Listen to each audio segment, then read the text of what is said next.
Welcome to you all to the Shropshire County Pension Fund's annual meeting 2019.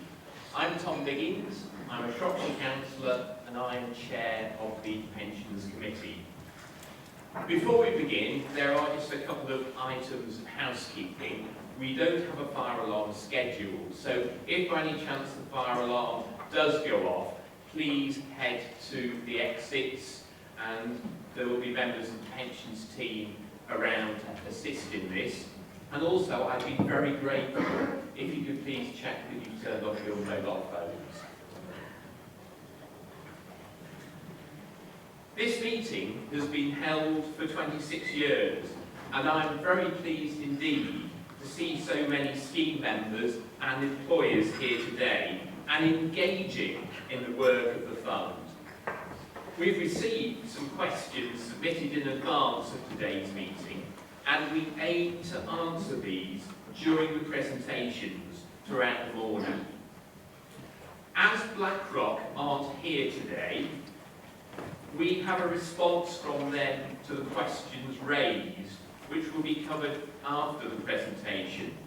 But representatives from LGPS Central and Legal and General will also cover a lot of these issues in their presentations. Debbie Sharp, Pensions Administration Manager, is covering specifically the administration of the fund, but I wanted to also clarify how your pension benefits are calculated by the fund. Shropshire County Pension Fund administers a local government pension scheme, which is a defined benefit scheme, which means that the benefits paid to you as members are defined in legislation and therefore set out in law. There is a set formula and strict regulations governing how benefits are to be calculated and paid. Put simply, the pension paid to you when you retire from the LGPS is based on scheme regulations and your pay, not based on investment returns or fund performance. There will be, as always, an opportunity to ask questions at the end of the meeting, which I will chair, and there will be a roving mic to facilitate that. We always welcome feedback, and the feedback form will be emailed out after today's meeting, or if you prefer to give us your feedback via paper, a few paper copies will be available at the end. To save paper, we don't issue individual copies of the presentations given today, but some large print copies are available. The meeting is also being filmed and will be available on our website afterwards. We have received a lot of questions this year on ethical, social and governance issues, and in particular on the fund's approach to climate change. I'm pleased to say that we've always engaged on these issues. They have been discussed at previous annual meetings and been on the agenda for Pensions Committee meetings for many years. Today, we have Sasha Sedan and James Sparshott from Legal and General, who manage over £600 million of the fund in global equities on a passive basis. Their presentation will be talking specifically about responsible investment and their approach to this on the fund's behalf. Legal and General are considered to be at the forefront of these issues in the investment management industry, and they have recently presented to the Pensions Committee on these issues, so I'm delighted to have them here again today to provide an update to yourselves. Prior to this, we also have Val Lee and Gordon Ross, who will be providing an update on the work of LGPS Central. LGPS Central have now been operational for over 18 months, and following on from the update provided at last year's meeting. Gordon Ross will be talking about the progress they have made over the last 12 months and the funds they have launched and the priorities they have been talking to Shropshire Shropshire about, and the potential long-term cost savings that the fund can make by investment pooling with 8 other West Midland funds. Valborg Lee will then update how responsible investment is embedded in their investment process and talk through some examples of this. Val will also provide an update on the revised stewardship code and how they are working with Shropshire to sign up to this. James Walton, the scheme administrator, will be covering this year's actuarial valuation, and Justin Bridges is covering the fund's investment performance. But first, we have Debbie Sharp, Pensions Administration Manager, giving an update on the work of the pensions team and the latest administration news affecting the local government pension scheme. I will now hand over to Debbie Sharp.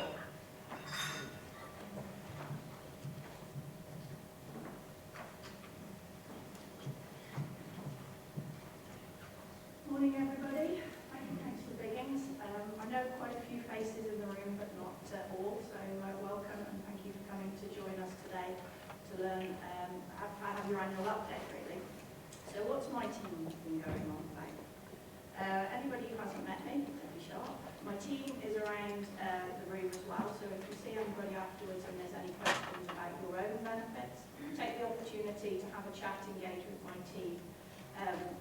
You can see them. It's not a very big picture, but that's us. We're in the annual report this year. We are one of 87 LGPS administrating funds across England and Wales, across this country. There are also some in Scotland. We look after the LGPS scheme for all of the local government employers in Shropshire. So if anybody works in anything to do with local government, schools, colleges, any of the local government services that may have been outsourced, if that work is still going on in Shropshire, we are looking after their pension benefits. So a lot of members in our scheme across a lot of diverse employers. What we're here to do, my team, we collect the money in, pass it over to Justin, he'll tell you all about that later. But what we're then doing is actually looking after the benefits. So what do the members want? The members want us to actually pay your benefits on time, be accurate, be value for money. So we're looking at what is the service you need from us. We've got a lot more governance across local government pension scheme as a whole, investment and administration nowadays. You'll see from this slide, middle top line, you've got the central government office that's actually responsible for the legislation. Councillor Biggins said earlier that the rules are laid down in statute. We can't just make them up. We can't just decide how much you should be paid as a benefit. We can't decide if the fund loses money to reduce your benefits. It doesn't work like that. So they're looking at what are the scheme rules. We've also now got the pensions regulator actually has a responsibility to look over the local government pension scheme. They didn't used to. That's been introduced over the last couple of years. So they can come in, they can fine us, we have to do statutory returns to them, we have to explain what we're doing for our members.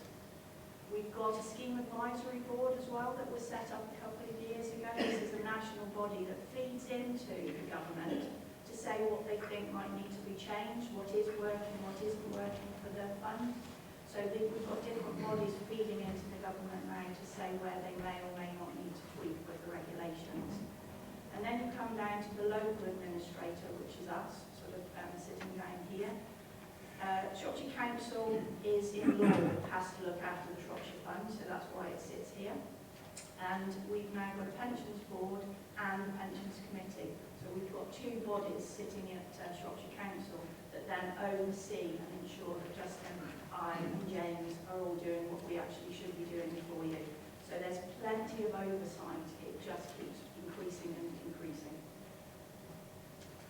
So our role, for my team anyway, a few up on board here, but we have to keep robust internal controls. I've spotted internal audits. I thank them for joining us today. We are, as well as the national bodies, we're audited well. And what we're looking to do, pay your member benefits, but pay them on time, hopefully, for you. Keep the communication going. We need to communicate to our members, but we need to communicate to our employers as well. Remember, we've got individuals who are building up a benefit in our fund, but actually we deal day to day with their employers. We've got to collect the money, we have to make sure all of your data is correct. So issuing annual benefit statements for anybody who's still an active member in the scheme, or maybe a deferred member who's somebody who's left employment but is not receiving their benefit at the moment. We have to update those members as well of how much their pension has grown across the last year. So there's lots of communications that we've got to keep on top of. And one of the ones I think nowadays also is actually keeping on top of what is a pension for our newer members of staff. Do they cover it at schools? Do they even know what a pension is? It used to be called superannuation for anybody in the room as old as me who remembers what it was called before. Well, I don't think the younger members would even have heard of that word. But trying to really get them to understand that it's good value for money, and a lot of people in the audience who are actually drawing their pension, hopefully you can wave a flag for us that when you get to need it, it's a good thing that you've actually paid into. So for us, it's getting that message across. What are they actually paying for? What does that money purchase them? Because they're not going to see it for an awful long time. But I think, as I know, it comes around a bit quicker than you probably think about it when you're in your early 20s. So what are we dealing with? There's a few statistics here. We like statistics. I mean, in the Shropshire Fund, we've now got nearly 50,000 members. So there's a lot of you. We could have filled this room 7 times over, but thank you all for coming. Over 16,000 now active members who are working across those employers in Shropshire that are in the fund, and we're collecting money off at the moment. But if you have a look at that across the country, you can see what sort of size fund that we are. We've got nearly 6 million members across the whole of the country, across those 87 funds. So a lot of people that are being serviced by each pension fund. Just about to hit 2020, and for anybody who does know me, I've been around a while, and we just looked back quickly over the last sort of 30 years. Where have those decades gone? We're just about to come to my next decade in pensions. But back in the 1990s and across these sort of decades here, you will see some repetition. Back in the 1990s, we've got reorganisation, so we've got the splitting off of the county council and the districts. That we hit unitary. We did our first annual meeting way back in '93. I was around then. Change in scheme rules. There was changes in scheme rules before '98, but change of scheme rules in that decade. And we had, across the 1990s, repercussions of mis-selling of private pensions. So back in the 1980s, we didn't keep going back in the decades, but we had members who were opting out of our scheme and getting personal pensions because they were told in the media they were better for them. So we were then having to mock that had gone a bit wrong. Actually, a personal pension didn't beat a good occupational pension scheme. And sort of very early days of cyber security back in '99, I was part of a working group in the council looking at where our computer system was going to actually fall down when they were in 2000. Across the 2000s, 2008, we had scheme rule changes again, new scheme. We had lots of tax changes, so back in 2006, the taxman changed all of the tax rules, so we had to keep on top of all of that. We did launch Pension Online, so we slowly, we keep on top of our IT and try and ensure that we're keeping modern. Lord Hutton was working across the 2000s there to come up, and sort of very early in 2010s, we had the Lord Hutton report, which was ramping up governance and looking at value for money across all of the public sector schemes. And then coming into the next decade, yet again 2014, another set of scheme rule changes that introduced the career average benefit rather than the final salary benefit, so more changes, end of contracting out. We all know about the single state pension, sort of one rate for all. And we've noticed recently that the pensions regulator is ramping up on cyber security. We hold a lot of data. we need to keep that clear, keep that safe for you all. And we've recently just had a ban on pensions cold calling, because we've also had freedom and choice. Anybody knows about that? That people are being told you can port your pension pot more easily. So freedom and choice sort of came in, which they've now had to sort of like look at starting legislating around and actually stopping companies cold calling individuals to try and get them to actually reap benefits that might be better off where they were left. So I just go back to the 1980s and go, for us, what this is trying to show that for administration specifically, it comes in cycles, nothing's new to us, it's just a different form of change from what we had last time. So the next decade, we already know, if anybody keeps on the news, you might have heard them mentioning about the McLeod case. And in pensions terms, then the judges and the firefighters schemes, the government has been taken to task and actually lost a case that their public sector scheme changes were unlawful as far as equality grounds were concerned. And this is the change that happened back in 2014-15, so that last change of rules. So in the local government pension scheme, the change to the care scheme, there were some protections built in for people who were within 10 years of retirement that basically we would guarantee and underpin their benefit. That's what's now going to be called into question. Actually, that underpin should be there probably for everybody who had to transition into the scheme. So as far as we're concerned, this is watch this space, because we don't know what the outcome is for our scheme regulations. So that's coming, we know in the next decade. We don't know how many years it will take for them to sort it out. But technology and communication, we're trying to ensure that people can choose the way they communicate with us. Not everything needs to be paper-based anymore. So we're sort of like making sure that we target that in the right way. Scam transfers, local government pension funds, if they haven't been tight with their governance and ensured they've crossed every T and dotted every I, if someone's insisted on transferring their benefits out, we've already had funds who are losing cases and having to reinstate benefits because the individual has lost their money. We've seen recently, across the summer, there's been the adverts on the TV with the pension scammer on his scheme hiding on the sea, sort of, someone's lost their pension fund. It's happening across the local government scheme as well. No matter how hard we try and tell somebody, you may be better off staying in here, we can't give financial advice, some people do transfer it out. So there was a fund recently has had to reinstate their benefits without getting any money back because the individual lost all of their money when it was transferred to the scammer. Cyber resilience, big focus for the fund, and really pushing out from the pensions regulator as well. Just to say, what are we doing? Do we know that your benefits and your information is safe? So we're working hard on your behalf to make sure that that's going to be protected for you. So these are just our ongoing challenges. Day to day, business as usual for us is keeping on top of the changing regulations, making sure your data is secure, helping members to understand the pension scheme, just liaising with everybody, making sure that we know what's going on.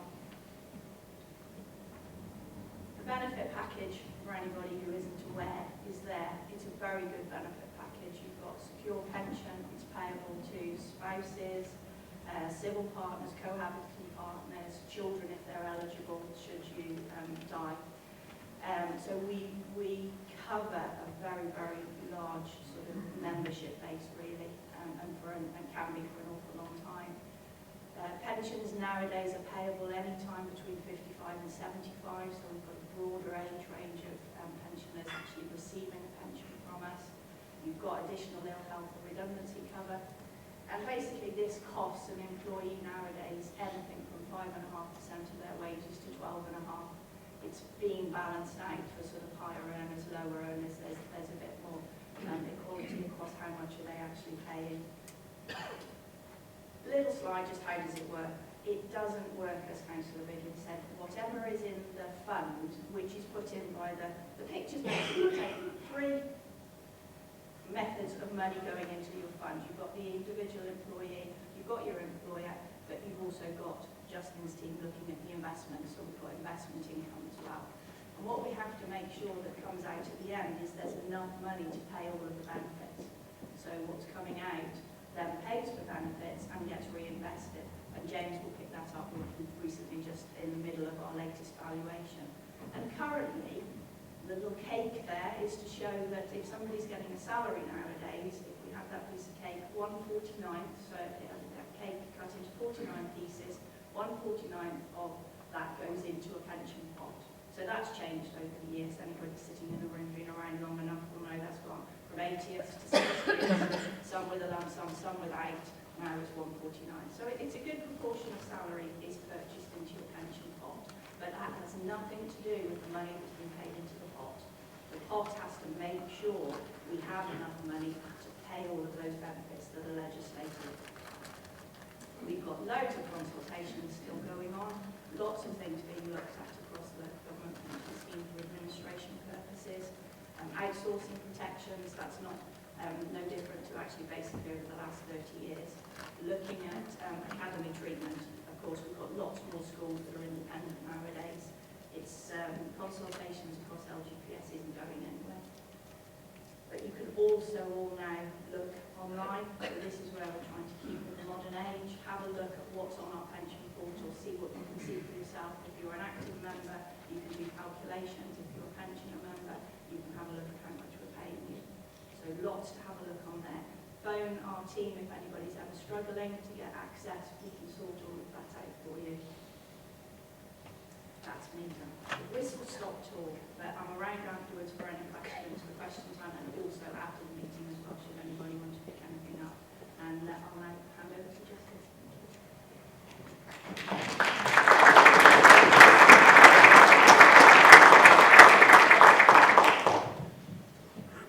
Good morning everybody. I'm Justin Bridges. I'm the head of Treasury and Pensions here at Shropshire Council. And what I'm going to talk to you about today is the performance of the pension funds specifically over the last 3 years, and how our fund managers have performed and how different asset classes have performed. I'll also be talking about what we're thinking about over the next 6 to 12 months and how we're working with LGPS Central to pull assets going forward. So this first slide is just a general fund overview. So as at the 31st of March 2019, you can see there the value of the pension fund was £1.91 billion. As at today's date, that's continued to rise and is over £2 billion, and that's the highest level it's ever been. The membership of the fund, I think Debbie mentioned this in her presentation, is 47,700. The membership continues to increase. So did the number of employers within the fund. That's increased to 199 employers now. The main employers are Shropshire Council and Telford and Beacon Council, and they make up about 75% of the fund. And the main reason the number of employers is increasing year in, year out is the number of schools converted to academies, so that's increasing the number of employers. The next two charts detail where the fund's assets were invested back in 2016, March 2016, and March 2019. And this chart here shows the allocation back in March 2016. So how the assets are split is the most important decision that the pension committee makes, as this has the biggest impact on how the fund value grows over time. So the pension committee has overall responsibility for the asset allocation within the fund, and the allocation is decided based on advice from the fund's advisors, which is Aon Hewitt. We've got an independent advisor and officers. And the asset allocation is the key driver of investment returns. So all of these funds continue to be managed by external investment managers. And as you can see from that chart, the fund is well diversified. There's not all investment types perform well at a particular time because market conditions change. We appoint investment managers with different investing styles, and each manager we appoint specialises in one of these different asset classes listed in that chart. This chart here shows the current fund asset allocation as at 31st of March 2019. Now the main differences between the two, to 2016 and 19, is the total allocation to equities. So So that has reduced from 52% back in 2016 down to 47% now. We've also increased the allocations to what we call absolute return bonds in favour of, we used to invest in more traditional sort of index-linked government bonds and corporate bonds. But due to the increased returns from these absolute return bonds, we've made the decision to increase that portion of the fund. We've also made some new allocations to property debt and insurance-linked securities. And if anybody was here last year, we had a detailed presentation on insurance-linked securities. We've increased our allocation to global equities over this time as well, so that's managed by Legal & General, who's speaking later.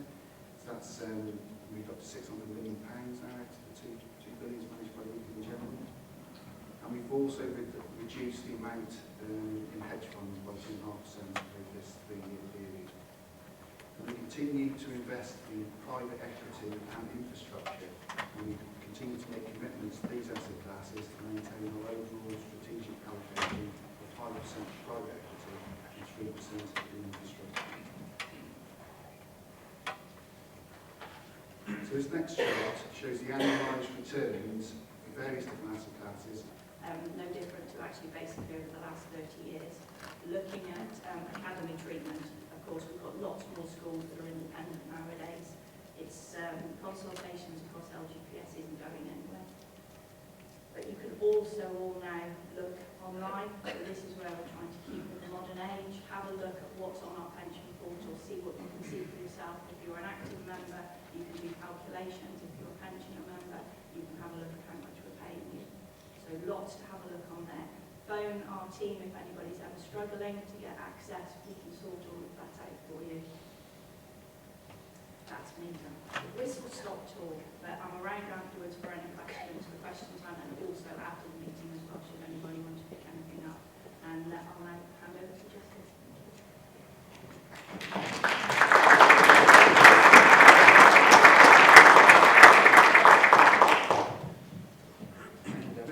Good morning everybody. I'm Justin Bridges. I'm the head of Treasury and Pensions here at Shropshire Council.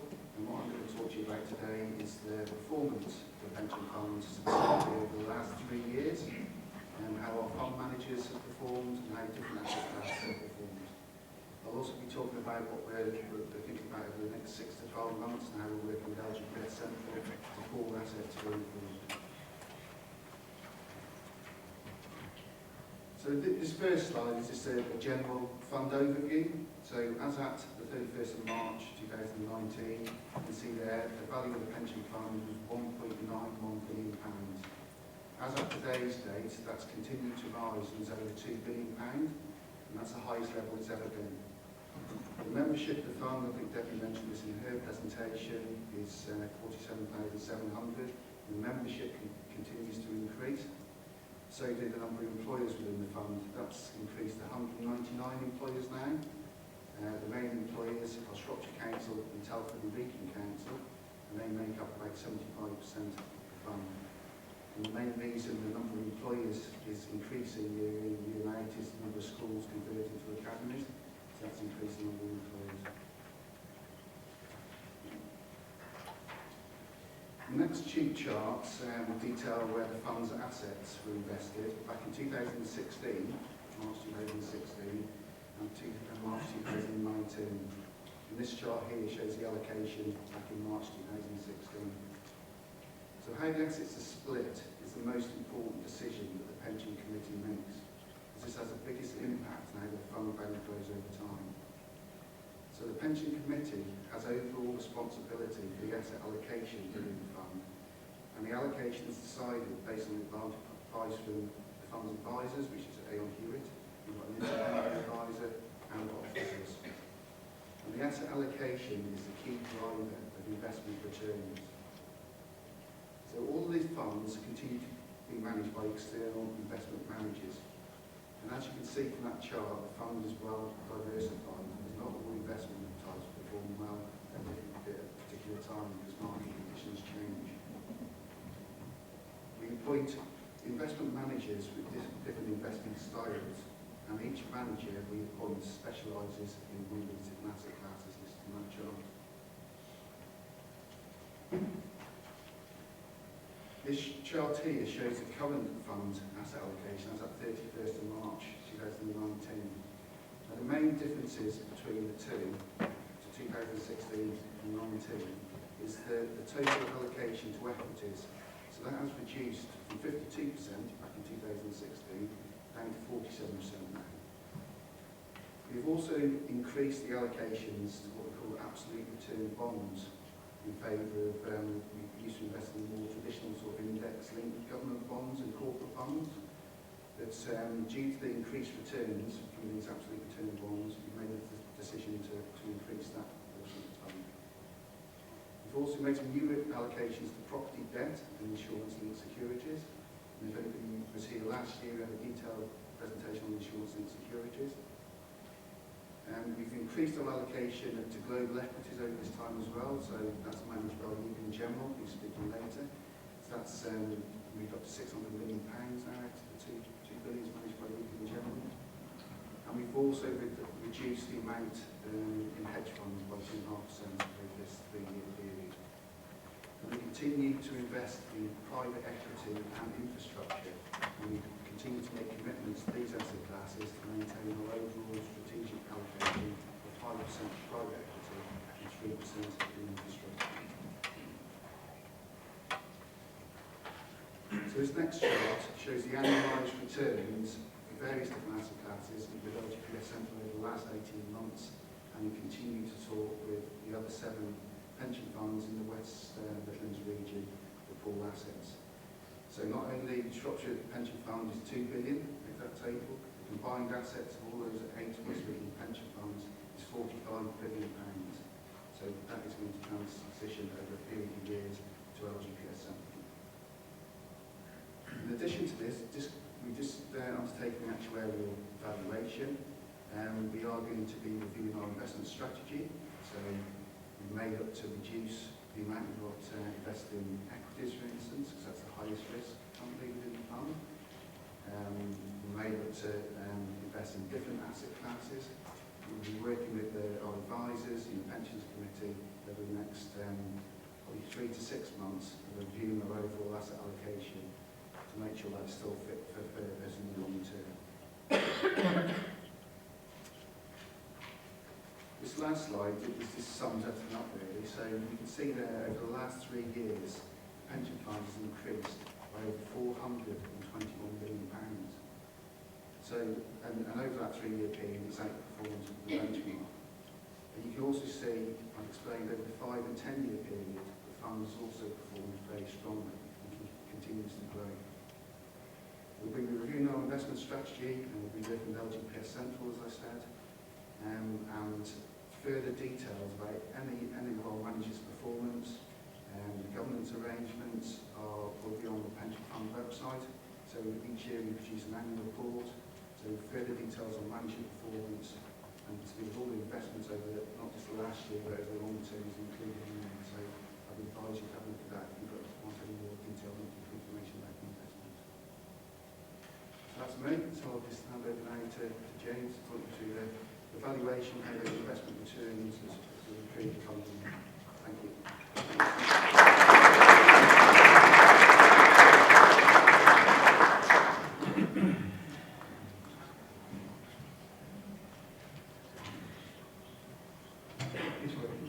Hello everybody. For those of you that don't know me, my name is James Walton. I'm the Director of Finance here at Shropshire Council and also the Scheme Administrator for the Shropshire County Pension Fund. So I'm just going to take a few minutes just to talk through the 2019 Actuarial Valuation.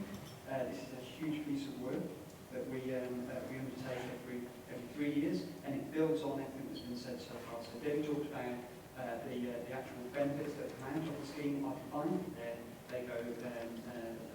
sorted and set out at the start. In terms of the investment returns that just we talked about, they go into the fund. So actually the risk is actually on the fund to make sure there is enough money in there to pay those defined benefits based on the income and the money that's coming in. So it's all about making sure that all those figures add up. So why do we actually undertake the valuation?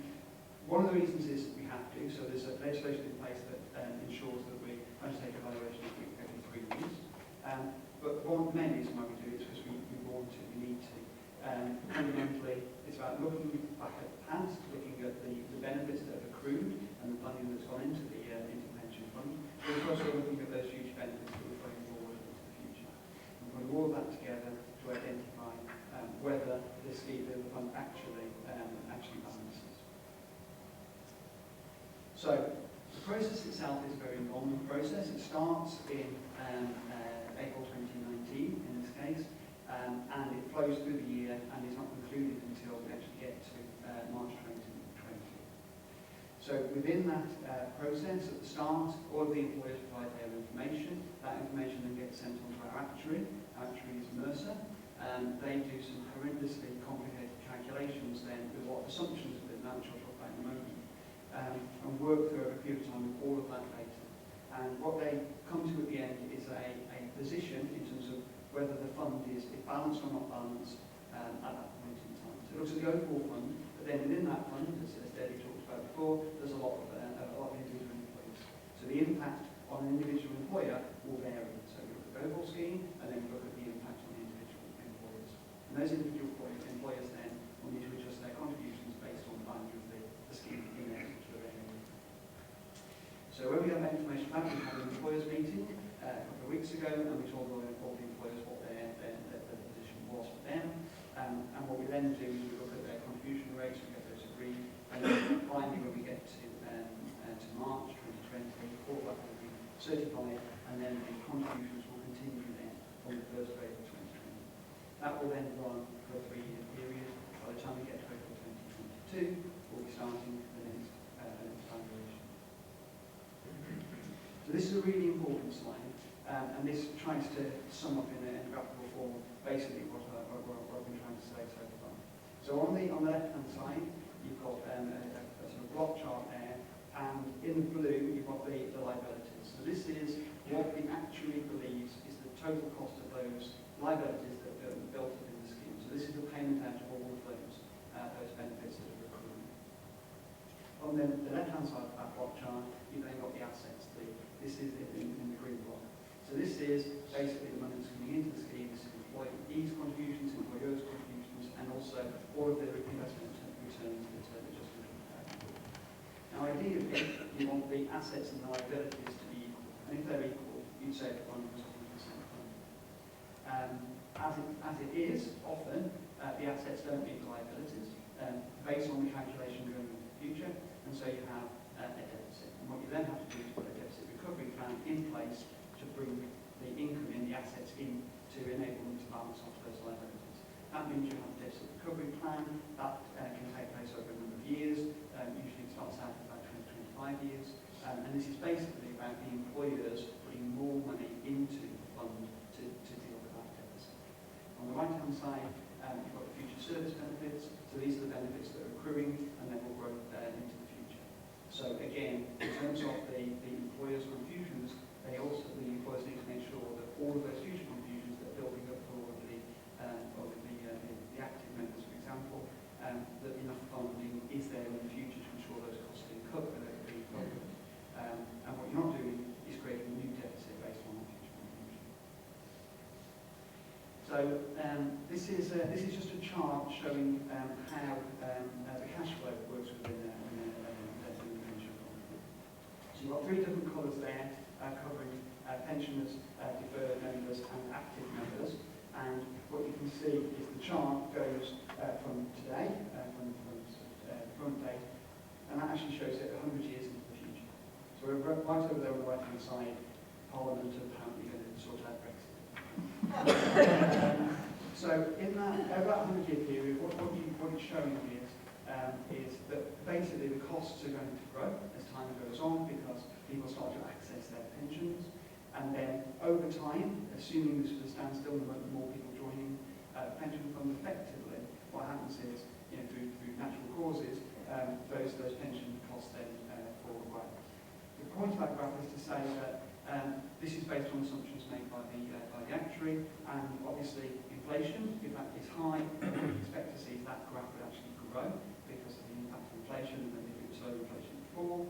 And life expectancy again is under part of it. So If people live longer, then obviously that graph will shift further and further to the right-hand side.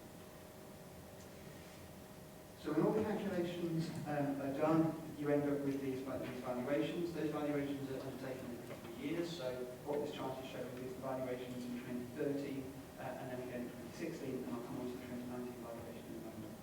So based on the same block chart I showed you before, in 2013, the liabilities were valued at £1.6 billion and the assets at that time were £1.2 billion. So there was a deficit in 2013 of just under £400 million. Moving forward to the 31st of March 2016, so 3 years later, that funding level, which was 76%, has grown to 44%. So the liabilities increased, they got from 1.6 to just short of 1.8 billion, but because of mainly the contributions that come in from employers and also predominantly the success in terms of investment returns within the scheme, the assets have grown from just over 1.2 to just short of 1.5 billion pounds. Over on the right-hand side, it then talks about the contribution rates over that period of time. The contribution rates in 2013, 20%, it's just shown in the middle there, and that grew to 21.2. What you're seeing is the average member contribution rate wasn't shifting over that period of time, but the employer contribution rate was increasing on that basis. So this chart talks about the assumptions that the actuary makes in calculating these figures, and these figures are based on the individual figures for each person within the pension fund, and within that, global estimates and global assumptions need to be made to work that through. So one of the big assumptions that is in there is around life expectancy. So this is how long people will be living and how long they will be drawing their pension for, and therefore what you assume the pension needs to cover over that period of life expectancy. What we're seeing is the life expectancy, although it's still growing, it's actually not growing at the rate that we had previously assumed within the fund. If people live longer, that's bad for the fund. In this case, what we're seeing is people are still living longer, but not quite as long as we thought. So therefore, that's a huge. There are other assumptions in there, and as you can see, in terms of the deficit and pension contribution, all those assumptions are pretty much the same as they were in previous years. So that's helpful in terms of just understanding that, but it does make it particularly interesting slide. But nevertheless, that's the assumptions.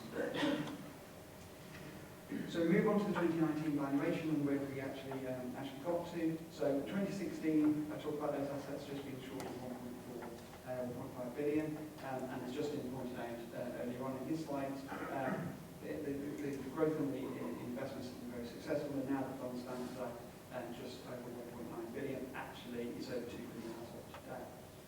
The liabilities have grown over that period. What you can see is the deficit's fallen from under 300 million to now just over 130 million pounds. So that's the deficit that's been recovered, and the fund level is now to 94%. So that's really successful. That's really a really good position to be in. Obviously, we'd like it to be 100%, but nevertheless, 76%, 84%, 94%.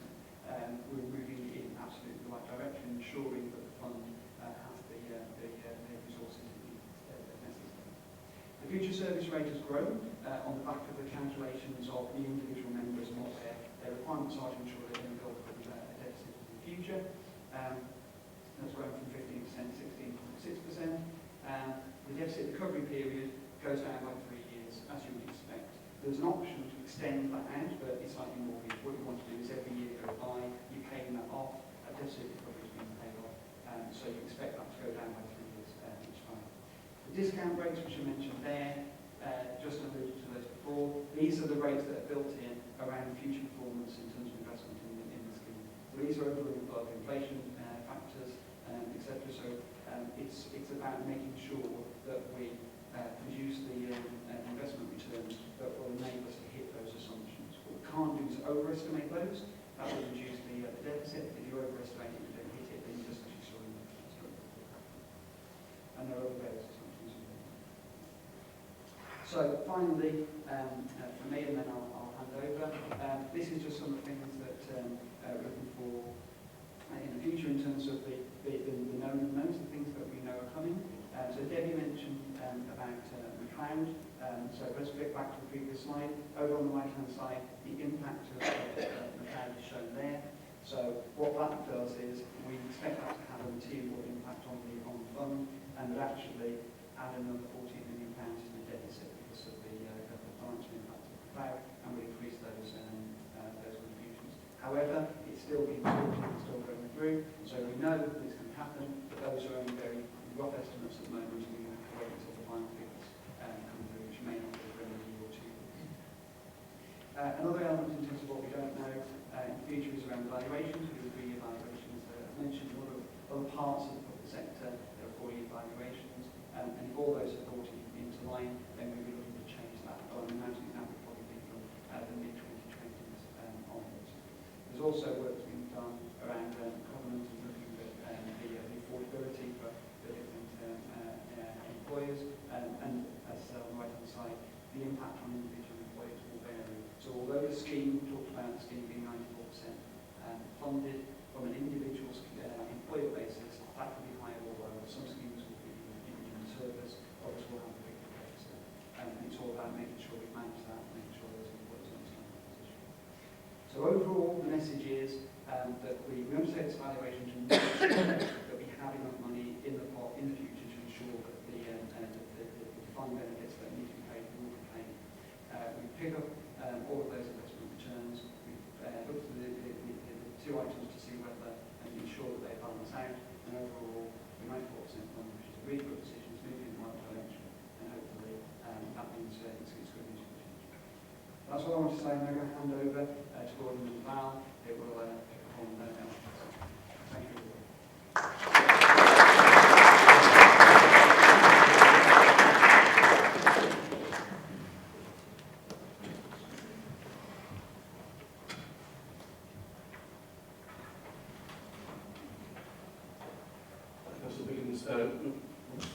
Good morning, everybody.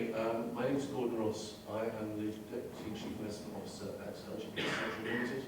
One of my colleagues is going to talk to you later on about ESI and G. I'm here really to just give you a very quick outline of where we are with LGP Central and how we interact with our partner funds, and obviously this is special to the Shropshire Pension Fund. Those that were here last year will recognise some of these slides, but we're trying to give you an update. So obviously, who are we? Well, Central is part of, or the combination of 8 partner funds. We run about, or collectively have responsibility for about 45 billion of assets under management. And in your own particular pension fund, you saw the members. We in those 8 pension funds, have about 1 million scheme members, so a very large number of people. Which is about over 2,000 employees. What we're trying to do here, and what they're trying to do, is get it economies of scale. And we were set up by the government policy 3 years ago, although we actually came into being about 18 months ago. And we were set up because there was, from central government, there was this idea whereby economies of scale would benefit the end pensioner. The pensioners benefits because we could save with all sorts of things, such as management fees, and try and get the economies of scale to manufacture a product.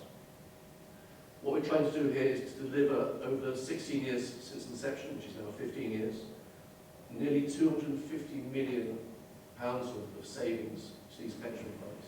And obviously these savings will go straight into the pension funds and therefore benefit the end pensions. So in Shropshire, for instance, the savings is 36 million.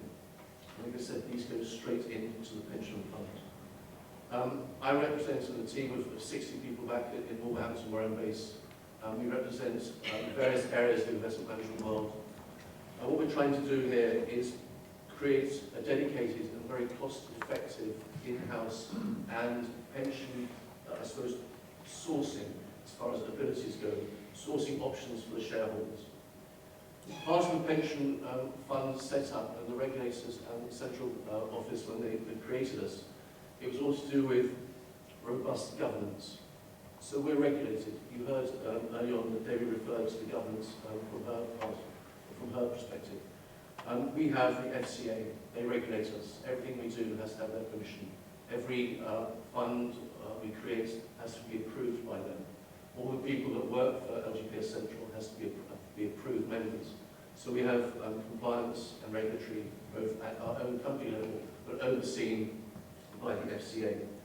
The one thing I have to reinforce is that what we do complements everything that is done by your own pension scheme, your own pension fund.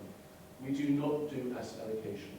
That's basically the responsibility for the investment officers, the pension committees within the individual pension funds. And as you heard Justin say earlier on, that's one of the biggest added values. Get the asset allocation right, and everything else falls into place.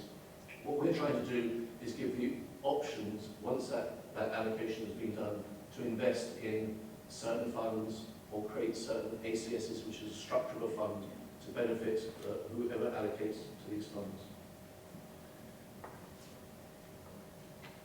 So we are controlled, we're a private company, we're controlled, we're owned by the 8 pension funds. They own us. We have a non-executive and executive board, the members you can see here. John Burns, for those of you were here last year, did this presentation last year. Since then, we've had a new CEO. Mike Weston has joined us as a CEO. He joined April, May of this year. He's taking control of running the company at the executive level, the exco level within the board. So he's been meeting in his period of here, he's just done about 200 days. He's been meeting with all the investment officers, all the 151 officers, the pension committees, to go around and find out and make sure that what we're meant to be doing, we are doing. What is the input? What are the pension committees? What are they wanting Central to do? So again, we are the sum of the parts that's there. So we have stewardship for over 20 billion sterling's worth of assets. And again, it's a case of we're regulated, so we're making sure that we do things in the right way within controls.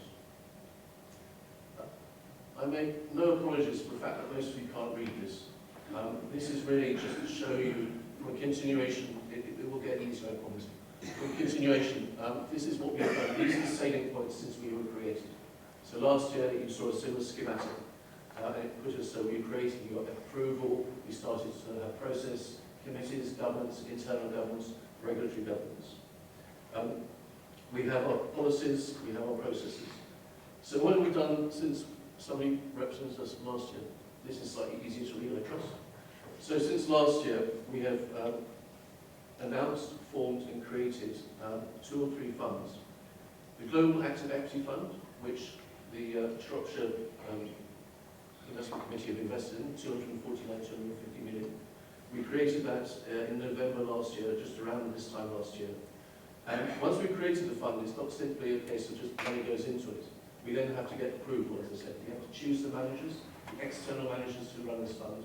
It goes through a large form of procurement, and we end up in the space of probably 4 or 5 months going backwards and forwards to make sure we have the right mix of managers, external managers running these funds. And we go backwards and forwards through the governance to the various owners, our owners, the pension fund, the pension committees, to make sure that we're designing a product that is of use to them. Because what we're trying to do again is get these efficiencies to make sure that there's a benefit to the end user by your service. You heard another asset class that's been very profitable in the last year is private equity. We set up our own private equity fund, and again that was one that partner funds were investing in. Most recently, however, we've set up a Global Emerging Market Equity Fund, which some people have allocated to on their asset allocation. And in the last few months, we've released and launched a passive fund. So this is run internally by people at LGS Central, a passive all-world climate multi-factor fund, which is a hell of a mouthful, but basically what it is, it's an index fund that's looking at these climate factors to make sure that we're getting benefits and benefiting companies that are looking to give climate change and some of these other factors bigger prevalence. So the index makers are creating these indexes and we're allocating to it. And they weight those indexes depending on how those companies are looking at these funds. And my colleague, I'm sure, will take you into more detail of some of these concepts that we have. Coming up, so if I'm standing here next year, that first slide will be even more unreadable. But on this slide next year, we'll have things like the corporate bond fund, emerging market debt, multi-asset credit. So there'll be all sorts of funds coming up, because again, these are asset classes that our owners, the pension funds, are allocating to. Another quite busy slide, but one hopefully it's slightly more readable. So we work very closely, as I said, with the partner funds at all different levels, with Justin, with the investment office, the investment committees. We've grown our assets as far as the pooling assets, both passively, those are the actives that just replicate an index, or actively, where you have managers, we hire managers to actually add value within certain guidelines. We have advisory agreements whereby we're giving advice to the partner funds. We have currently about 9.2 billion of those under advisory mandates. The staff back in Wolverhampton is about 60 odd. We have a sister office up at Matlock, but most of the company works in Wolverhampton, and it's a mixture of public and private. Some people have come from pension funds who work with us, other people have come from the private sector. One thing that I forgot to show on that previous slide is that in the last in September last month, we're very proud of the fact that we created a graduate scheme to work with Central. So we've taken local graduates from the area, because we represent this whole Middle of England area, and they're working on a 2-year graduate scheme to work through and learn about investments. Obviously, the whole point of this is longevity, long-term, successful asset investments, getting value for money. And it is like value for money, trying to get those economies of scale, the efficiencies that we can achieve. Over the course of, as I said, we're looking for 250 million over a 15-year period of savings. And then embedded into everything we do at LGPS Central is this sustainability, engagement, looking to invest in companies, engaging with them to make sure that we have this commitment to our responsible investment that you've read so much about. So what does it really mean to Shropshire? Well, basically, it means that, as you saw, or as you've heard, it's 36 million of cost savings over this 15-year. Justin's told you that you've invested, or he's invested already in this global equity ACS mandate that we have. In that, we've actually halved the investment management fees that pension funds are being charged. So we're already getting substantial cost savings. And again, that's economies of scale, because suddenly we're proving something that's created to nearly 2 billion in this case. Other funds are slightly smaller or slightly larger. We emphasize full cost transparency. So anything that we do, we make sure we declare and find out exactly how much the external managers or we are charging, and to make sure that it's there. So you know exactly what help the investment officers know exactly what is being paid for, exactly what the costs are, and therefore exactly when the benefits come through, the performance comes through, how much of that is going to the pension fund, the pensions, as opposed to being absorbed in management charges, administration charges, etc. The advantage of the scale are apparent, as you can imagine, because it's far easier for us to go in and say to a manager, we have 50 million, or we have 500 million, or 2 billion, their fee scale goes down dramatically according to that.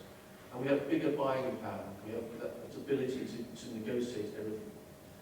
More importantly, going forward, we're obviously working with Justin and the team as far as other stages. You've heard target returns is one of the focuses for the pension fund here. We're working with him and the investment pension fund, the pension committee, to find out exactly what is required, what fits their requirements best. Can we fit that in with other partner funds to make sure that they also invest in it, again, getting economies of scale. And other such projects, such as climate factor funds or funds that are looking at sustainability. We do have some internal active or internal management. It's typically passive. So we run some fairly large passive funds at LGPS Central. And as time goes on, we'll increase the expertise and hopefully have more internal sleeves of these things. But basically, we're here for a long-term view, for long-term, to benefit our owners, which are the partner funds, of which you all want.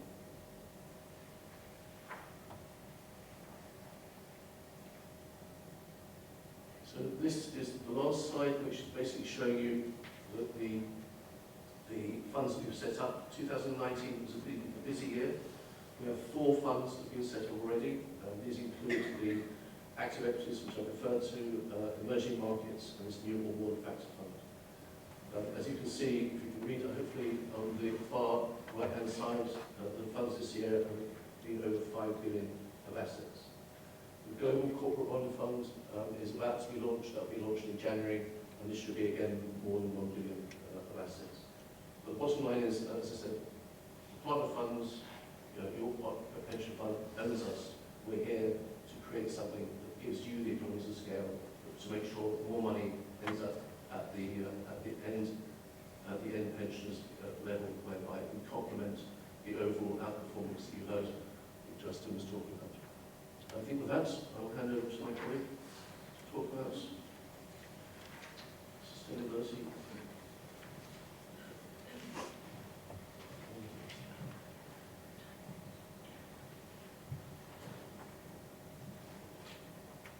Thank you.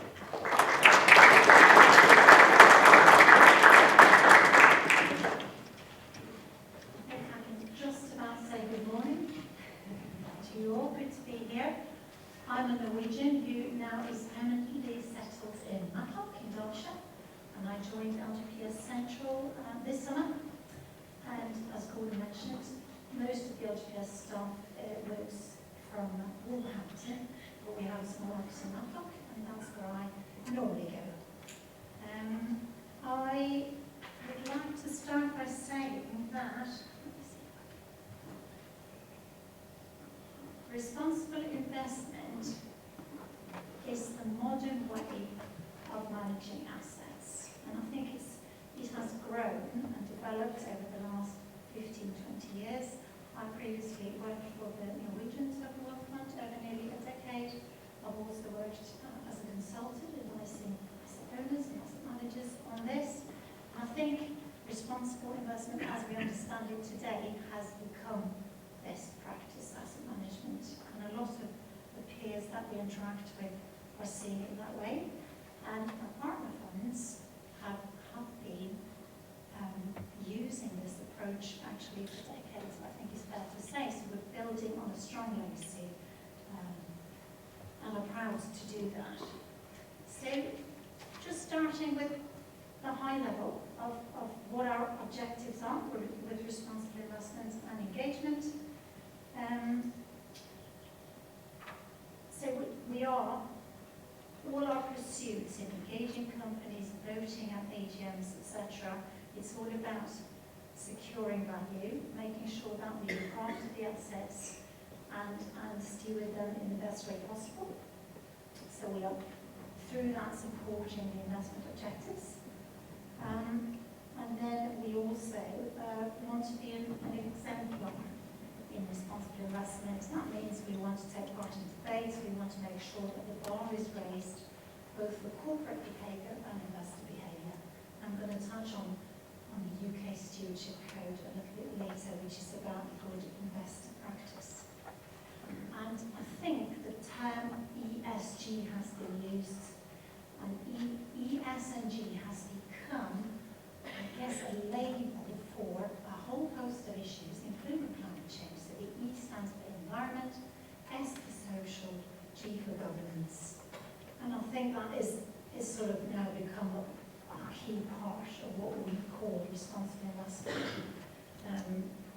But we don't lose sight of the F of finance. So it's all about looking after these assets, but making sure we've got a right hands on it and we talk to companies and how they are acting in a sustainable manner, which is what we want them to do.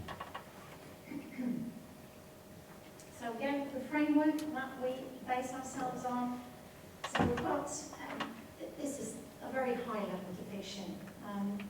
So if we look at sort of two legs, if you will, we've got the selection of assets and then we've got the stewardship of those assets. So I'm going to touch a bit on the selection. Gordon mentioned that we have external managers, and when we select those managers, we are concerned that they are on top of what we call ESG. And we also have a dialogue ongoing with them on that. And then the stewardship bit, my role, by the way, is stewardship manager. So my main remit is to make sure that in our dialogue with companies, in our interaction with other stakeholders as well, including regulators, we have that message of saying we need long-term certainty, we want stable, well-functioning markets, and we want companies to behave in a sustainable manner. We think that will benefit our investments over the long horizon. Transparency and disclosure is important. I'll talk about it towards the end as well, but just to flag that we are open about all our voting. You can see it on the website, how we cast our votes and why. We have a quarterly stewardship report at the moment where we're telling, shall we say, giving narratives about key engagements that we are involved in, etc. So, again, with the caveat that my domain is the stewardship bit, I'm still going to give a high-level overview of the selection process. And I guess the main thing for us is to know that any external manager has a genuine approach to responsible investment and ESG integration, as we call it, and that they have the processes and the ability to integrate these issues when they manage those assets in the portfolios that they look after. So we will be asking quite detailed questions around their capabilities. We won't say, do you engage companies? We would like them to tell us how they do it, why they do it, in what way is that whole spectrum of environmental and social factors being factored in when they make their investment decisions. And then we have regular updates from them as well, quarterly, on how this is done. And again, we're being transparent about this on our website, on engagement and voting in particular. So, 2 words about the Stewardship Code. I'm not sure whether you're familiar with it. I'm sure some of you are. So I would say that the UK, they were certainly the front runner. So in 2012 came out with the Stewardship Code. And from my perspective, I would say you've got good corporate governance, you've got corporate governance codes across jurisdictions. They have been around for quite a while. This is about good investor practice, and that's a little bit newer in a way, although I'm sure there are a few investors who would confess to be irresponsible. But the Stewardship Code, which has now been revised, it's only just come out, a new code, I think sets a standards also for other stewardship codes across, as you can see, 20 jurisdictions globally have followed suit.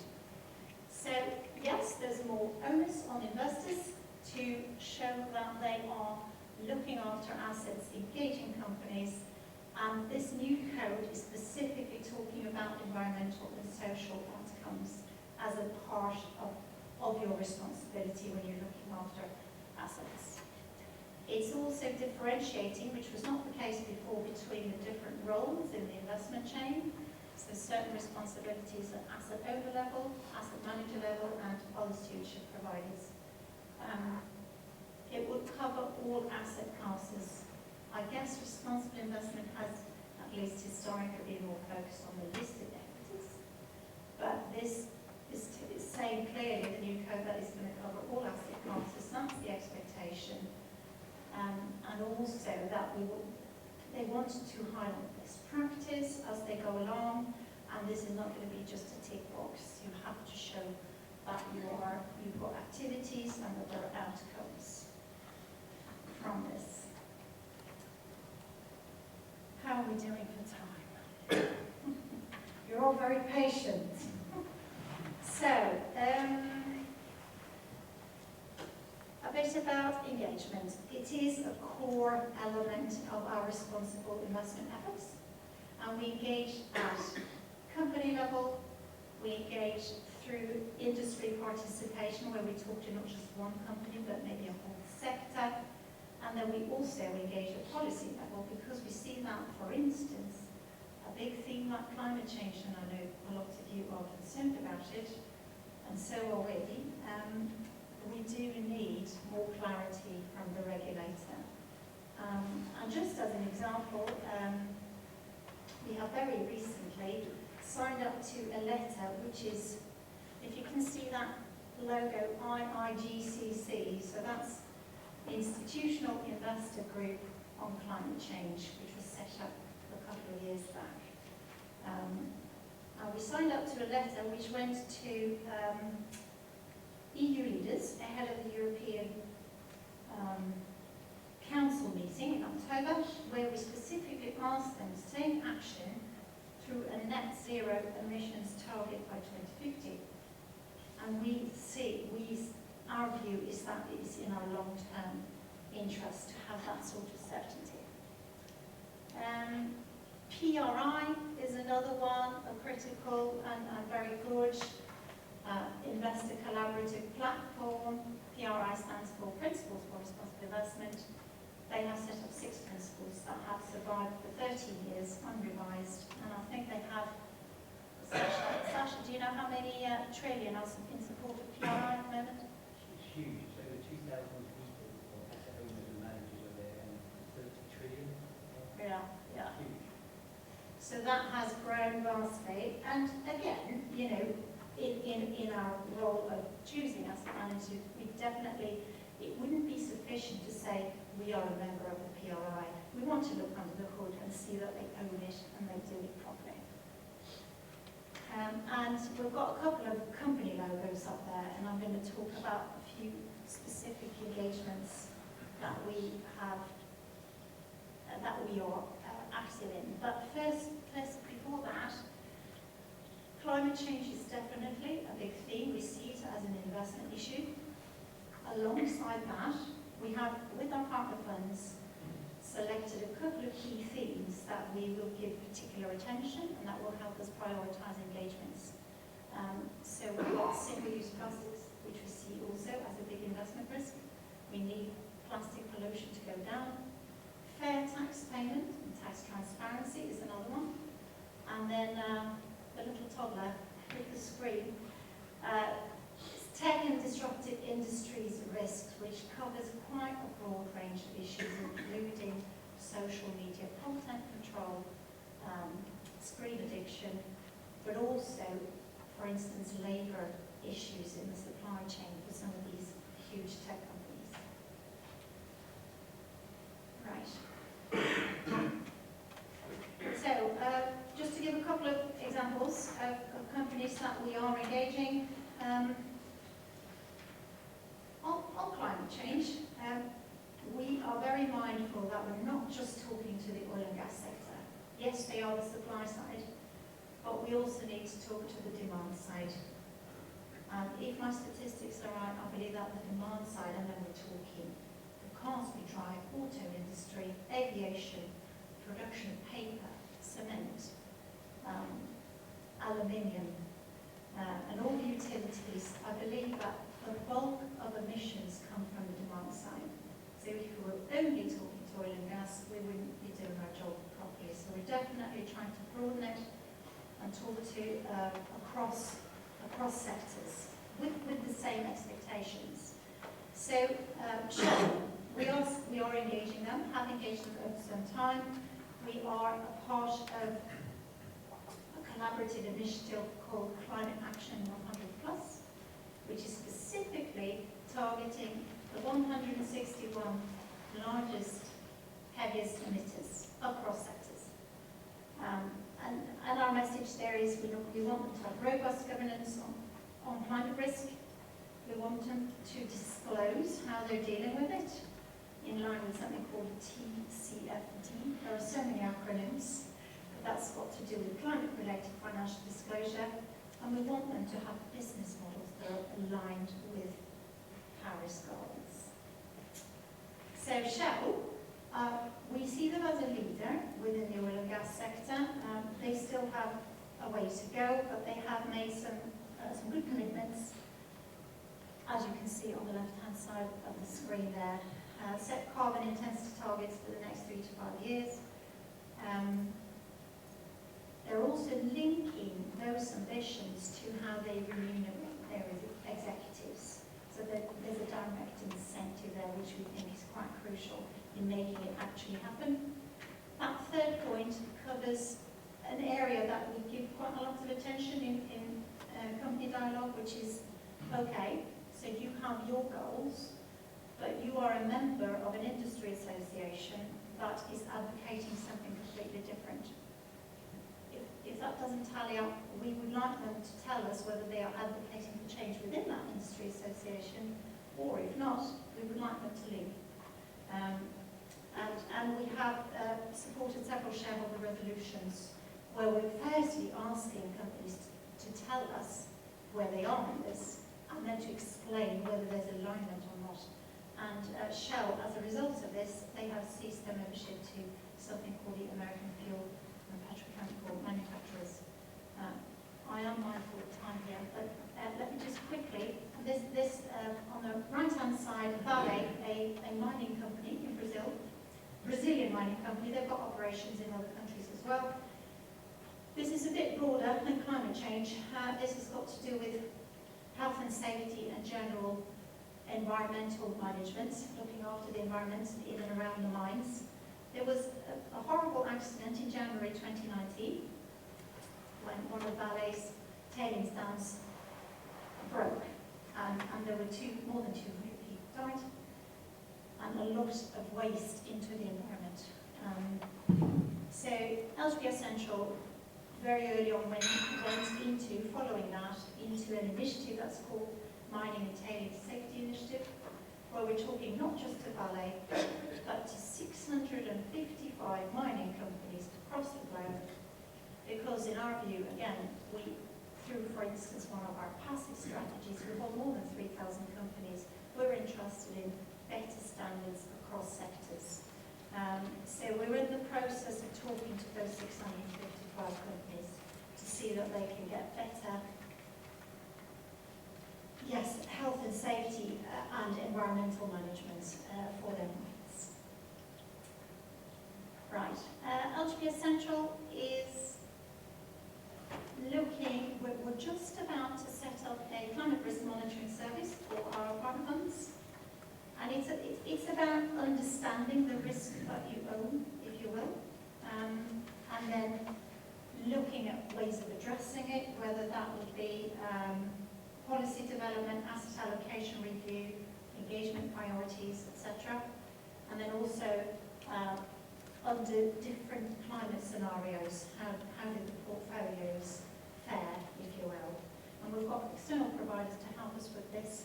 This is just being rolled out now as part of our overall RI effort. Last slide. And we are, as I said, we are transparent. We want you to be able to see what we're doing and challenge us if need be.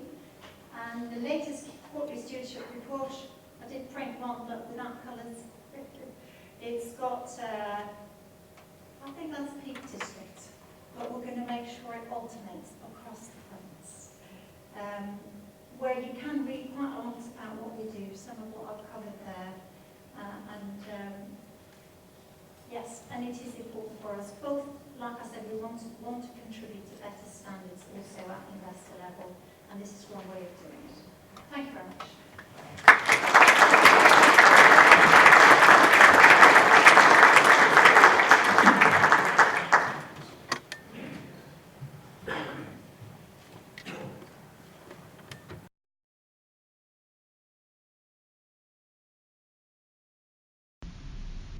Hi, good afternoon. It's fantastic to be here. I'm the Director of Corporate Governance at Legal and General Investment Management, and this topic is so important to us, and I know it's so important to you, and I'm so glad there's so many people here, and I know you've got lots of questions which I'll be able to answer later. Before we start, let's just take a step back for a second. What is ESG? And what is this stuff that we're all talking about and caring about a lot more than we did in the past? Well, it's called environmental, social and governance, and that's not ethics, and I'll explain exactly what we mean and how we're going to do it. First of all, lots of positives. ESG sometimes gets talked about risks, and we will talk about that, and we'll certainly talk about some of the things that I have to get involved in with my team. But there are growth potential. If you look at the green economy, It's now as big as the oil and gas industry, and I think there's an industrial revolution going on in the energy space. And so let's talk about some of the good areas as well as the poor high carbon companies that we're going to talk about. And that's on the other side of the slide, stranded assets. And that's very simple. What are the assets that are out there that are not going to be able to be burnt because of climate change and the things that are happening? And I'll go through that in more detail. But there's also things like employees. Every time I meet a company, they tell me employees are their most important assets. And then they don't have much more to tell me about them, about how much they're paying them, how much they're training them, what the culture is like. These are important things, and they are material to a company, because I do think employees are at least one of the most important assets. And then we've seen enough scandals, which of course sadly are on the front page of the newspapers, and not just front page of the business papers, they are now becoming front page full stop. And I think it's really important that we can never get rid of all of them, I don't think, but we could certainly minimise them and have better governance so that you have less scandals and we lose less money, because at the end of the day it is your money, and we want well-run companies who do the right thing. Sometimes I think my job is common sense, because a lot of the things we're talking about are things that you would do in any organisation and things you would do with your own family and you would do in any kind of business practice. So I'd like to be called Director of Common Sense. Thank you. Now, let's go to the next slide. Defining ESG. And again, back to the common sense. Of course, you want a chairman who's independent, who's going to look after the board. You want advisors that aren't paid just for success. They should be advising independently. You want the investors to have rights, shareholder rights, and we'll talk about voting. So there's governance, and there's many of these, but I'm not going to go into the detail. And social. You want to look after people's human rights. Modern Slavery Act. Child labour. You want to know where a company is employing its capital. You want to know about its supply chain. These are things that you would expect if you were on a board, you would want to know. And of course, as shareholders or investors in these companies, we want that on your behalf. And we know you care because you tell us this in many, many different ways. And then on environment, we're going to touch on climate change, and obviously that's important. But water, what about the waste that's polluted? These are important issues. They're becoming much more important. Some of these are very financially. If you're a mining company, and the waste that you produce ends up losing your license to operate, you don't own a mine and you have no money, and then shares are not worth anything. This is financially material. Now, not everything is financially material, but most things can be, and you've got to work out which ones in which sector, and that's our job. So, when we think about ESG on slide 4, we don't think about innovation. There's a lot more data out there. The pressure from the regulators and governments is getting greater, and it's becoming not what I should own for ethics, because people have different ethics, and quite rightly they have different ethics, to what is financially material. You should be caring about your employers, you should care about diversity, you should care about waste. These are things that are just part of a good, responsible business.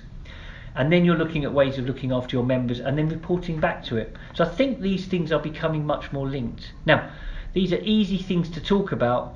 Now, most important is what are your asset managers doing to impact these, and what are they doing on their voting records, which I'm going to go into. So, there's lots of ways we can look at this, and I'm not going to go into too much detail, but I'm around for the questions and answers afterwards. But the first thing is stewardship. We've just talked about that. You employ, on our behalf, managers, and those managers then invest in the stock market, and those people have chairmen, CEOs. They own the company for you. They're meant to work for you. Although sometimes I'm in these meetings, I don't really feel that. I don't feel the love. And therefore we have to make them aligned. So pay comes into it. We want them to get paid bonuses when they do things that are in the best interest long term of their investors. We want them to own shares. You own shares, we own shares. Why can't they own shares? And then we want them to integrate it. We want to make sure that we're doing this across the platform. We're not just saying something and then voting a different way. And then of course, some clients want more products. They want us to do even more, and they don't want us to own certain areas or they want us to take a bigger emphasis, and we can do that as well. But the whole point, if you're a big asset management firm, is you should do all of these. We shouldn't just be selling products. This is important stuff, and we care about this, and you should be doing it on everybody's portfolio, not just on ones that ask for it. And I think we've demonstrated that. And if you look, Elgin have done this for a lot of years, and I've been very fortunate. I've been here for 8.5 years now. We're over £1 trillion asset manager. We're the largest asset manager in the UK, and we've been doing this on lots of topics for a lot of time. This is not just greenwashing. We vote on this.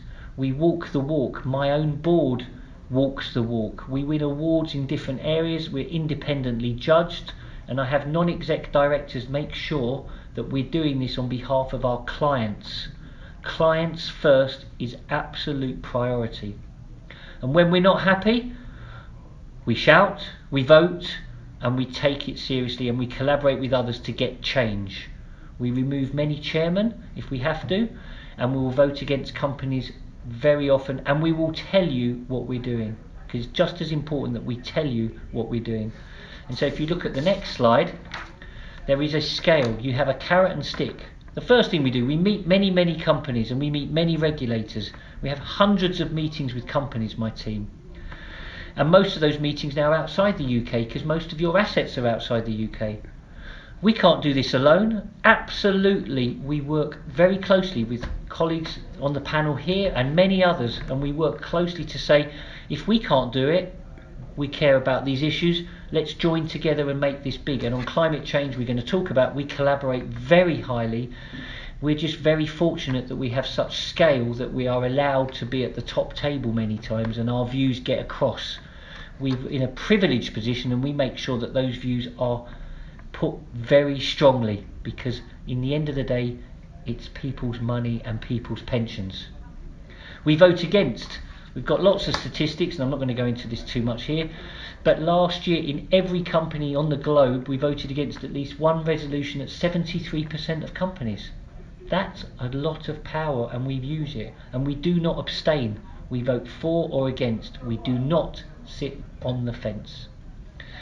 We work with regulators, because a lot of this isn't about companies, it's about changing markets and behaviour. And we work with a pensions regulator, who's now making us all have to do more and think about this more.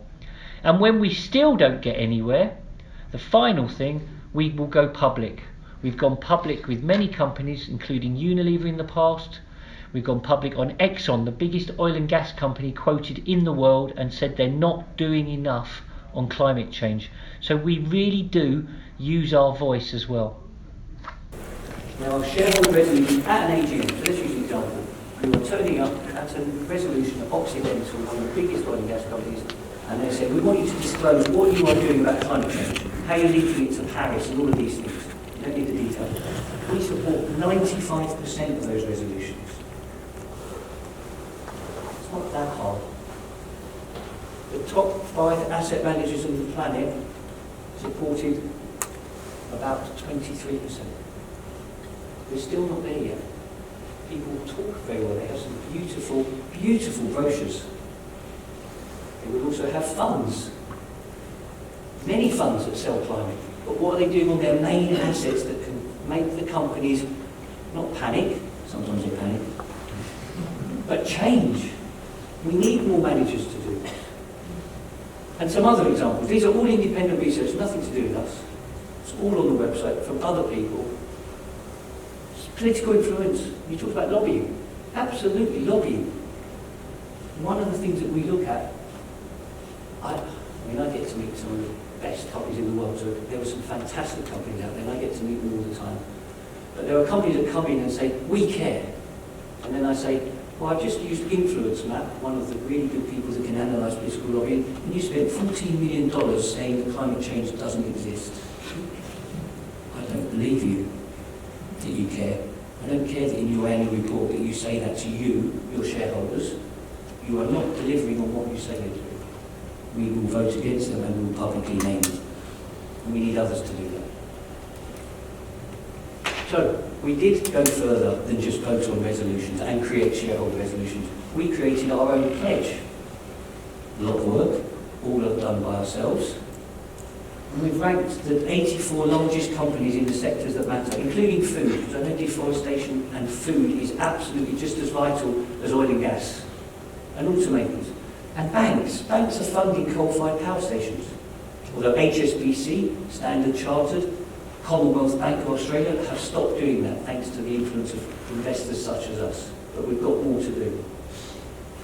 We rank them. We meet them for 2 years.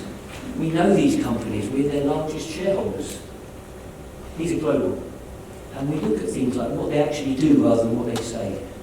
And funny enough, a lot of them say different things. Then we do all the usual stuff, then we check the data, then we ring them again, and then they ring us back because they're worried we're going to name them. So you have to worry them, you have to have a carrot and a stick. And when we're not happy, we will vote against on, and remember this is another thing, we'll vote against on every single stock we own in our £1 trillion of assets. Not just in the climate funds, which are small in context, on every fund, because this is important for everyone. And we go public. So, this is all on the public website, so there's nothing I'm trying to tell you, but here's some examples. These are the companies we thought were doing a poorer case in this, and this is their main business. So I think this is important for their money. I think it's important for their bonds. And you can see I've mentioned Kroger, Hormel Foods, Loblaw, big food companies. It's not just oil and gas companies. Obviously there's Exxon on there, there's Rosneft. But the good news is because of our engagement, because we've named them, because we're engaging them and we're large owners of them, some of them have changed. 25% got back in because they said, I'm sorry, what did we need to do? We went 5 things. And some of those companies, including Occidental, changed. And the chairman CEO rang us up and said, we hadn't been pushed enough, thank you. And they did things which are better, which mean that that's hopefully helping. Engagement with consequences has got to be better than just specific divestment, because someone will just buy that stock and tell them to carry on doing what they're doing. So, Royal Dutch Shell, it's already been mentioned. I was interviewed with the CEO of Shell, Ben van Beurden, a year ago, and complimented him in the Financial Times, in the paper, because he's now moved to industry targets linked to his pay. But only 3 years ago, he was saying emission targets are superfluous. Same person. Now, I could be upset, or I could say, well done for changing. I'm going for the well done for changing. Occidental didn't do anything, we publicly named them, we voted against them, now have full disclosure, they're back in our fund. And they're back in the, I wouldn't say the good books, but they're certainly not in the bad books. ExxonMobil, still waiting.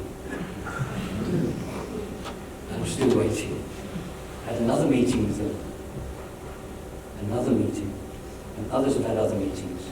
And the church have put shareholder resolutions and they're trying to push against this. So we've gone public and we vote against. So BP, we have done shareholder resolutions. So a company that we think is doing a reasonable job, we said, you can do more. So we announced a shareholder resolution. We worked with BP though. We said, we're going to put a resolution with other members together that makes you do more. And of course they're going, well, there's a few words I don't like here, and there's a few things I don't want you to do, and there's a bit of wordsmithing, but at the end of the day we said, this is what we're going to put there, and we're going to get shareholders. The board of BP accepted it. So this wasn't a, well, it wasn't a fight. It was a constructive engagement. It came through, 99% of people voted for it, and now they have to do that. And we will, of course, with others, check that they now do that. That is what we want to do. We want to get more involved. I'm just going to talk one that's not climate, because I've talked about other things, and you've talked about that. Snap, WeWork. You've probably heard of WeWork. These are companies that want to list in stock markets near you, and they want your money. They want my mum's money. They want the money. They want to list on the stock market. But what do they not want to do? They don't want to give you a vote. I was like, excuse me, I don't understand that when the investment banker comes to talk to us. Yes, they think that they understand the business much better than you do, and they don't really want you to have it. You want £100 million from investors, but you don't want them to have an AGM or a vote. Oh, no, you don't need one. If you don't need one, everyone knows history. Absolute power corrupts always, in any industry, in anything. You're going to the Roman Empire. We'd like accountability. So we pushed very hard with many others. We said, hang on, you want our money, we want our votes. It's very simple. One share, one vote. It's been going for a long time. So we pulled with others, we shouted loudly. We ended up getting Snap not into the indexes, so you don't have to own it. It hasn't been a great performance, Snap. And look at WeWork recently. WeWork's been terrible. And a good example, the Snap CEO, Chairman CEO, same person, marks his own homework. Chairman CEO. How can he be the same person? Said, I want to own all the shares until I die, and then a year later, please. That's in the prospectus.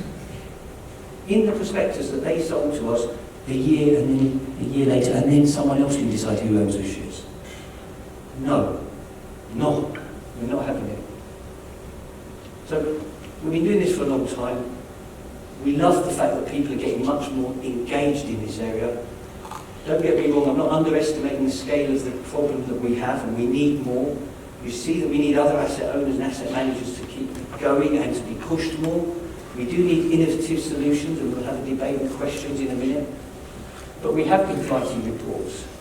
I mean, we wrote to all the members about climate investment and how it's going. And with the pensions minister who said, we need you to know how many times did you vote against the company? How many times did you support a shareholder resolution? And how many times did you even propose a shareholder resolution? We answer all of those things. We want more people to answer all those things. And then we want you to capital allocate, move some of the money to things that are more aware. That's up to you, that's your decision, and it's the investment committee's decisions. But we are trying to give you that data. People don't argue with me as much as they used to and say, how much does it cost me to do climate change? That's what I normally get. I say, how much will it cost you not to do climate change? What world will we be in 20 years? All of your assets will be affected at some point. So says the Pope, so says Mark Carney, so says the Bank of France. This is not just idle speculation. The Institute of Actuaries said it's a red alert. This is one of your biggest risks. But there are things you can do. And I think it's quite important. I'm not going to go through all this. I think we're going to keep to time. But most importantly, our parent company, Legal & General, is investing heavily in renewable energy, in inclusive capital, in social housing. We do it from the top, and I think it's very important we do that. And hopefully you get an impression that it can be done. There is more to be done. And I'm very proud that we want to continue doing this. I've been at Legal & General for 8 years, and I feel that we've got a lot more to do, and the world is now moving our way, sadly, because it needs to, because we are coming towards an emergency. But I do think that with your help we can get there. Thank you very much.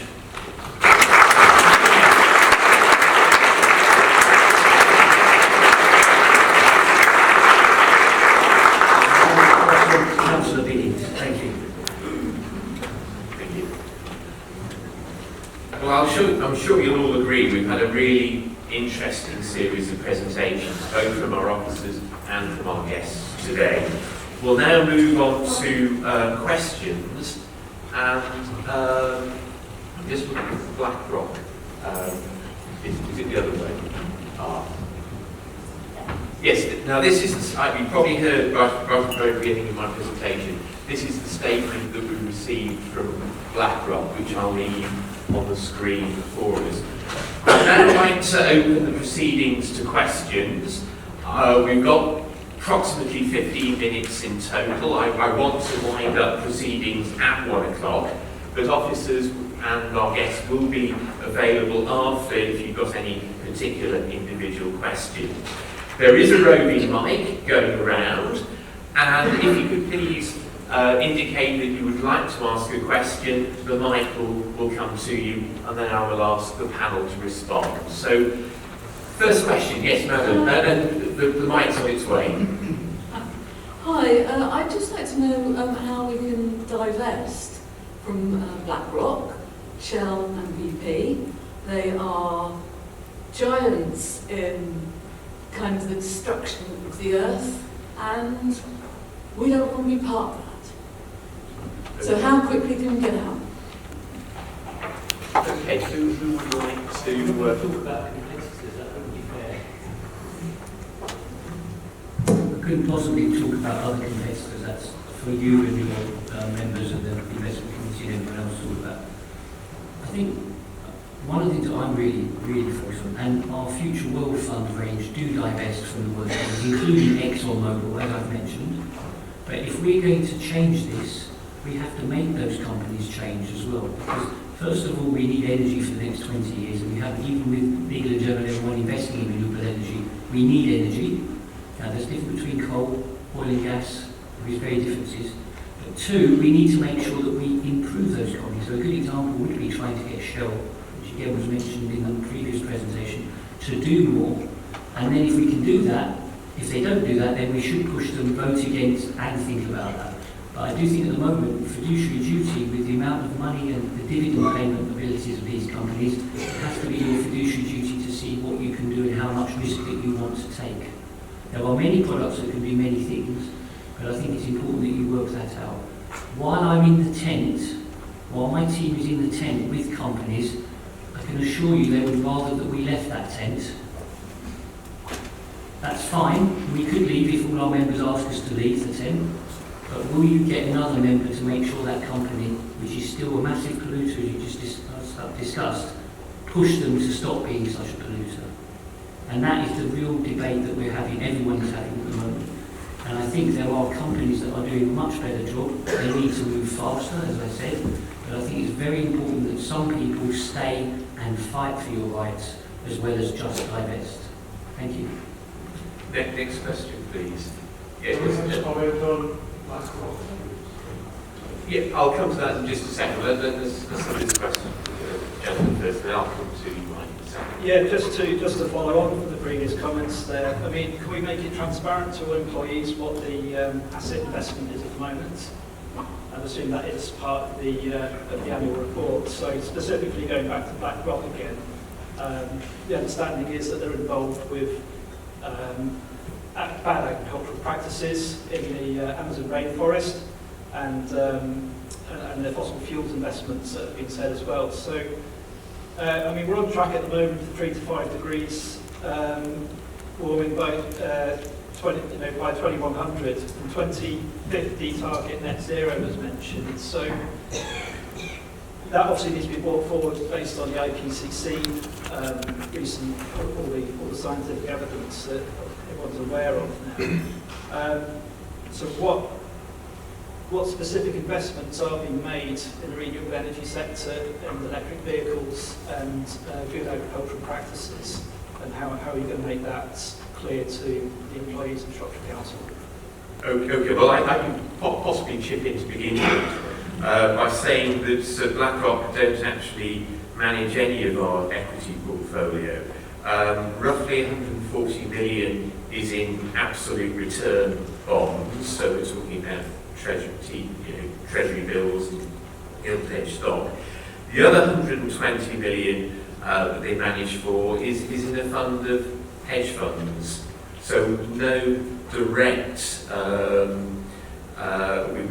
We don't use them for global equities at all. I don't know whether anybody else would like to come in. Is that right? Yeah. Yeah. Well, we are a shareholder in BlackRock, and we're just now considering supporting a shareholder resolution that is asking BlackRock to make sure that they're on top of ESG integration when they vote. Because like Fasha was saying, you've got some very big houses that will be, shall we say, more powerful, and we need them to come to the table as well and vote with us when we're asking companies to align to Paris, etc. I'm just going to add one more thing, which is sustainable land use is certainly on our radar, and we're just about to join an initiative under the PRI, which is all about sustainable land use, yes, in particular in Latin America, and we're engaging directly with companies in cattle and soya production. Thank you. Okay. Mike, I believe you wanted to ask a question. Okay. Yes, the lady in Right. the microphone. I don't think I need a mic here. I would just like to ask you, as a pensioner, as a person who has paid into this pension fund, to not use my money for the destruction of the world for my grandchildren. I'm very, very worried, and I'm a very angry grandmother. This is not going to finish quick enough unless companies who feel responsible for the future of, say, human comfort. This includes to, not have quite as many climate refugees as we will have if we don't do anything, to now divest. Negotiations is great, but it's not quick enough. This is an emergency. Thank you. Okay. I think we generally share the broad theme of your sentiments, but our belief is very much that we're going to actually make more progress through constructive engagement than purely by divestment. Anybody want to make any comments? What happens when members actually disagree with that last statement? We think that, you should divest, and you're saying, oh no, we should negotiate. So, what happens when there's a split? You just go ahead and do what you want? Well, we have our duty to manage the pension fund, and as you're aware from the presentations, there are very tight rules and regulations, and we've got to have a very tight remit of how we manage the pension fund to provide pensions for our pensioners. And I hear what you say, but there is a But other pension funds have divested, and we would like to follow suit. Very few, and in fact Shropshire is very much in the vanguard of ESG and responsible governance, and there are very many other pension funds that are way behind Shropshire. We do take these matters very seriously indeed, and as you've heard from the presentations, we do go that extra mile to make the difference. We understand the problems that the world faces, but we have got our remit, and we do have to abide by it. So BlackRock is I think we can have this discussion perhaps between you and me afterwards, but let's see if anybody else. Yes, there's a lady over there. Hello. Is it working? It is. Right. I don't know these other people, but I see the pension. But I think we have to act now not to be directly or indirectly making use of fossil fuel companies or deforestation. You have to just stop. And as you've been saying, the power of green energy and alternatives is growing, and the way to grow is if there's increased investment in it.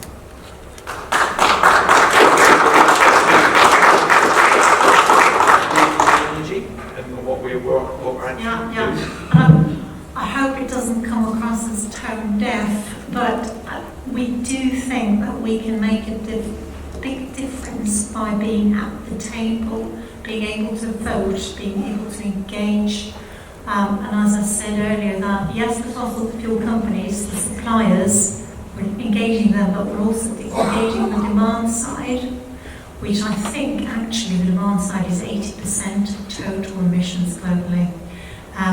When we talk to oil and gas, we're also talking to them about how they can influence their chain. And Shell, again, that we've referenced a few times, they're saying that they're actively trying to change their products so that they're more aligned with new customer preferences and needs.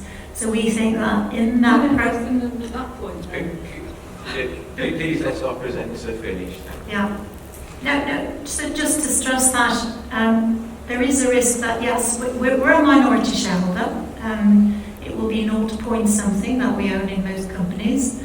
And that's why we collaborate to have a bigger voice together with peer investors, including Church of England Pensions Board, including the Norwegian Fund, who's just joined an initiative that we are on the steering group of called Transition Pathway Initiative. It's specifically set up to both understand at the detailed level how different companies are positioned, how they're managing the risk, and whether they're on a trajectory to align with Paris. And we are actively voting against, and like Sasha said, they don't like vote against their directors. We're actively voting against when they're not scoring well on those parameters.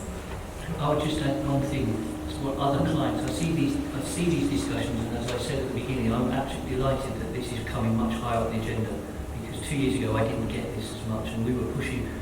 So let me give you an example. HSBC's main pension fund moved its money into a fund where it divests from the worst fossil fuels, and it's taken 74% of the carbon reserves out. It's taken 50% of its carbon emission intensity out, and it has 50% or about 45% more green revenues because people are going to make more money. So there are some schemes, and that is something that is still a mainstream fund that can be a balance between the debates. So some people are doing things in different ways. So there are debates that, and obviously ExxonMobil is not in that. But then the last point I make, because we want to win on this, we don't just want to shout and have claps. The banks, don't forget banks. They're financing these companies. So it's all good to talk about fossil fuel, and I think I'm hitting that on the head, and I'm not disagreeing with some of the things.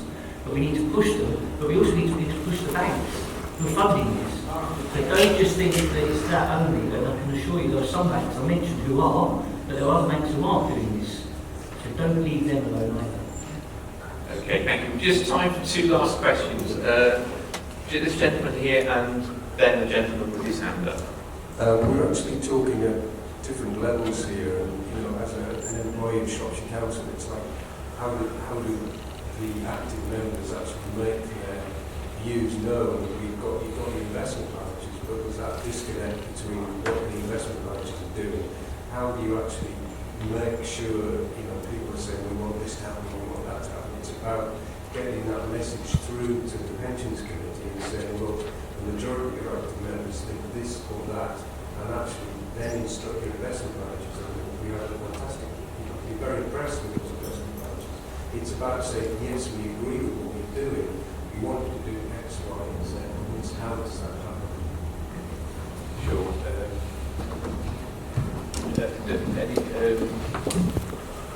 Justin, you want to?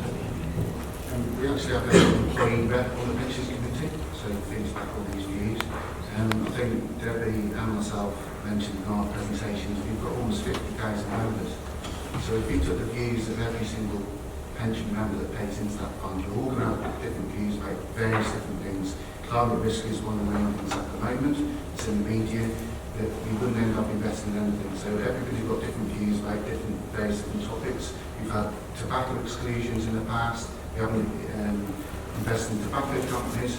But due to the performance of the fund, the impact they have on the performance of the fund, 8 years ago we had legal advice on that, and the financial loss that the fund made because of that restriction, we reversed that decision. But there's a pensions board, we've got a union rep on our pensions committee, who regularly attends. So I think we've had various discussions and presentations. We hear all the views, we try to answer all the questions, and hence the beginning said that BlackRock specifically, we do not invest in their global equity funds, completely different products that the pension fund invests in. So it's completely separate. I like BlackRock, but we have spoken to them about it and have got a statement from them. Thank you.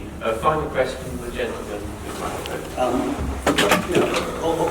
2 points really. On the BlackRock thing, they're still in the same kitchen. Even if it's a separate type of fund, they're going to get the message if we're saying your other activities we're not comfortable with,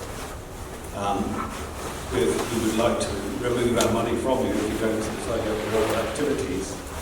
But back to the climate change, there's been a lot of talk of maybe not divesting from the fossil fuel companies, the producers. If you're going to stay with them, surely we should be pushing for them to be investing heavily in sequestering the carbon they've dragged out of the ground. And it's not just sequestering carbon through mechanical, it's all the various biological, natural methods as well.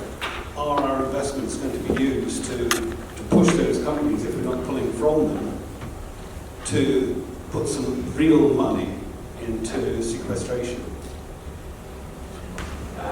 Sasha? I can answer some of that. I mean, obviously, yes, they should be doing a lot more of that stuff. I think the other one. Too close to it. I'll move. Absolutely. We're pushing them very hard now. We also want the carbon tax, which is back to the point, and that's looking at the regulatory area. Because at the end of the day, looking at individual companies is great and important, but we need the market to change. As Mark Carney has said, we need to do these kinds of things. And so we're working just as much time on having those kinds of issues with government, and not just for oil and gas company.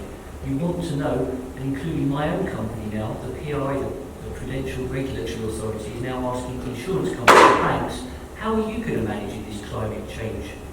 And how is your balance sheet going to act? So my own boss is asking me, I need to look at my own risks.